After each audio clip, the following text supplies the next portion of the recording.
Pare, pansin mo ba? Pag sinasabi natin sa junk shop tayong tatrabaho, parang minamalit tayo.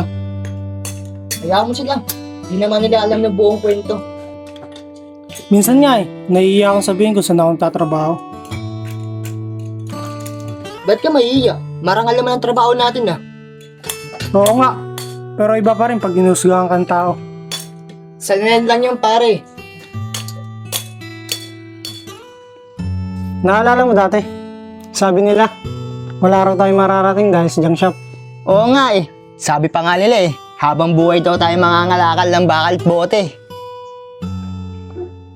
Masakit pakinggan noon. Pero ginawa natin inspirasyon. Tama ka, imbis na sumuko, lalo tayo nagsumikap. Pero minsan, naisip ko, kung alam lang nila ang totoo. Ano naman kaya magiging reaction nila? Siguro maugulat. Baka di sila makapaniwala. Dahil lang akala nila, ordinaryong tao lang tayo dito. At hindi nila alam. Na tayo pala ang mayari ng junk shop na ito. Balik sa trabaho. Sige lang, trabaho tayo.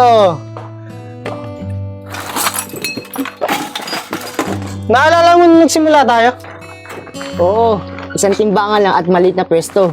Wala tayong puhunan halos. Pero may tiyaga at pangarap. Araw-araw tayo nag-iipon. Hanggang saan lumaki ang negosyo. Kaya ngayon, may sarili na tayong junk shop. Pare, may natutunan ako. Ano yun? Huwag manghusga ng tao dahil lang sa kanyang trabaho. Tama, hindi sukatan ng pagkatao ang trabaho.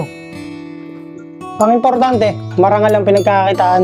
At may pangarap na inaabot. Kaya kahit ano pang sabihin nila, Patuloy lang tayo. dahil ang tagumpay, hindi pinagmamalaki.